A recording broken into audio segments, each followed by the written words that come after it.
take angular momentum. Angular momentum is what put everything in orbit.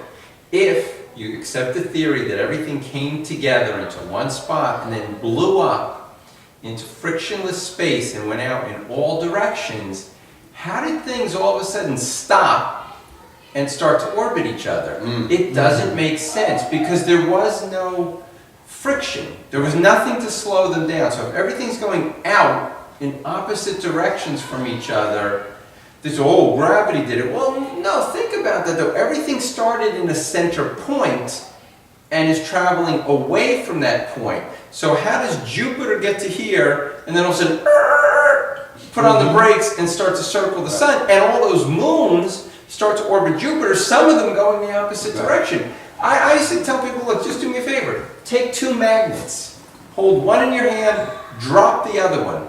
Can you get it to orbit once? You can't. Either the magnet goes right to the floor, or if the magnet you're holding is powerful enough, it'll pull that magnet right in. It will not orbit, even though you could drop it 1 billion times. The other thing is, with the whole evolution thing, if Darwin knew about DNA, he'd have never developed the theory. No question. If something has a chance of happening, if the odds are 1,000 to 1, the odds are 1,000 to 1. You can say, whoa, we have time. Time is irrelevant. Right. The odds are 1,000 to 1. Now, if you do it 1,000 times and it doesn't happen, and you do it 1,000 more times and it doesn't happen, now the odds aren't 1,000 to 1 anymore. Right. Now they're 2,000. Now it's getting worse. Right. So there's a lot of stuff they say that just doesn't make any sense. Yeah, that's a great point, George. Another problem that I bump into all the time, and did when I was younger, I bump into with evolution, is the fact that I don't care how you slice it. I don't care how you dance around the issue. Darwinistic evolution is guilty of attributing mind to nature. Absolutely. And it cannot do that. It is unallowable. You cannot just say, well, the squirrel developed wings and became the flying squirrel because it needed to get from point A to B and it was struggling. There's an intelligence behind that. Right. What is it? Explain to me in layman's terms, like I'm 10. What is it? And maybe I'm just not smart enough to grasp it, and that's probably Could be a the case. possibility. Yeah, I think that's what's happening here. Shut it down. Maybe I'm just not smart enough, but how does nature know to give this thing an eye, or to give this thing 8 eyes or wings? Right, this is the thing. They deny God, okay, and then they refer to nature as if nature has this mystical power. Absolutely. But you can't do that. Because now That's not fair! Well, it's not fair, you know. Because now you've contradicted yourself. You know, the thing I don't get is when they used to say that birds evolved from lizards. I think they're sort of switching that around. I don't pay enough attention to be sure, but you take a lizard, okay? It's running on all fours. Now, to evolve into a bird, the bones in the forearm and the front arms would have to become hollow. Now this lizard can no longer support its own weight on its front arms. That doesn't happen in one generation. This thing is now running around with its face in the dirt, smashing itself into the dirt. It has less chance of survival because its hollow front arms can't support anything. It takes how many generations for it to grow feathers and wings and everything else, but it can't fly if the bones aren't hollow. So every generation until the wings are fully evolved has less chance of survival, yet they say, oh, it's obvious that this is what happened. The bones became hollow, it developed wings, and it's an advantage. It was a disadvantage for 800,000 years. You know, 800,000 million years. Or, yeah, whatever. It's like, give me a break. Yeah. You know what strikes me, man, is that you've got these TV shows, and before TV shows you had it in books, you know, radio and books, and before books you had it on papyrus. You know, before papyrus you had people etching it in stone, I'm sure, and on all the way back. People seem much more willing to believe in the mystical They seem willing to believe in the magical. They seem willing to believe in ghosts and spirits. You've got TV shows with celebrities on there saying there are ghosts in my house, and we all know they're just trying to turn a buck. They got B celebrities in these shows. You know, yeah, I saw a bright light in my bedroom. It must be, you know, Gandhi come back to tell me don't watch that show on YouTube. You know.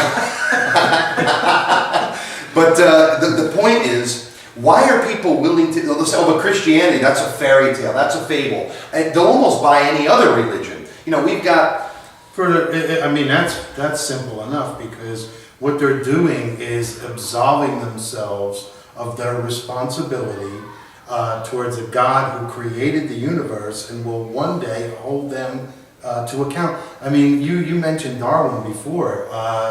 Huxley, who was one of Darwin's contemporaries, and a bunch of these sort of philosophers and everything jumped on board, with Darwin right at the beginning.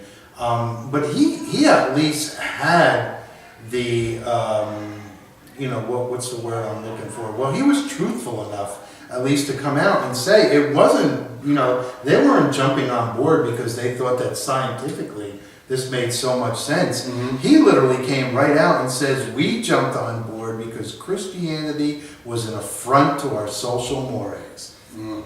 I mean, case closed. So for them, this was like, this is a get out of jail free card, so to speak. This is going to absolve me of any responsibility before God, because now, and isn't it kind of strange that, here we are, thousands of years later, and there's really just the Bible, there's really the theory of, the Darwinian evolution that's kind of been really breaking down over the last couple of years with several, blockbuster, books that have come out and stuff, Darwin Under the Microscope, Darwin's Black Box.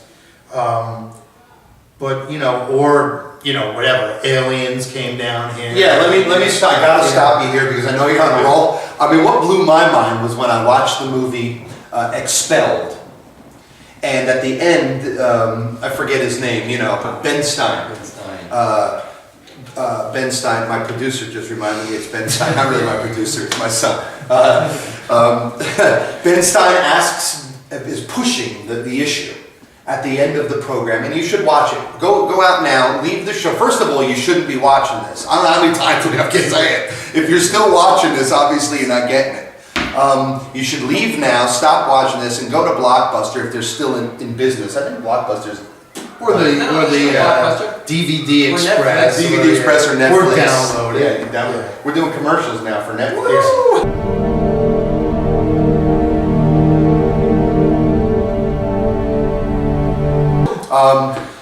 Go rent Expelled. At the end of the movie, Ben Stein is pushing the issue with Richard Dawkins, who is sort of the modern guru of Darwinian evolution.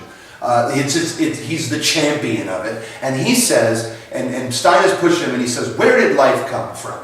And Darwin and Dawkins is spitting around and stretching for answers and talking about all of this molecular stuff, and he pushes him again. Where did that come from? How did life originate? How did life originate? And basically, Dawkins says, I don't know. We don't know. Nobody knows. That's what he says. Nobody knows. Then he says this. Are you ready? Go watch it if you don't believe me, because you're not going to believe me. He says, maybe aliens seeded life on this planet. Mm-hmm. What? So you have no idea how it started? No, nor has anybody. Nor has anyone else. What do you think is the possibility that intelligent design might turn out to be the answer to some issues in genetics or in evolution? It could come about in the following way. It could be that at some earlier time, somewhere in the universe, a civilization evolved by probably some kind of Darwinian means to a very, very high level of technology, and designed a form of life that they seeded onto, perhaps this planet. Now, that is a possibility, and an intriguing possibility. And I suppose it's possible that you might find evidence for that if you look. And that designer could well be a higher intelligence from elsewhere in the universe. Well, but that higher intelligence would itself have had to have come about by some explicable or ultimately explicable process. It couldn't have just jumped into existence spontaneously. That's the point. Professor Dawkins was not against intelligent design, just certain types of designers, such as God,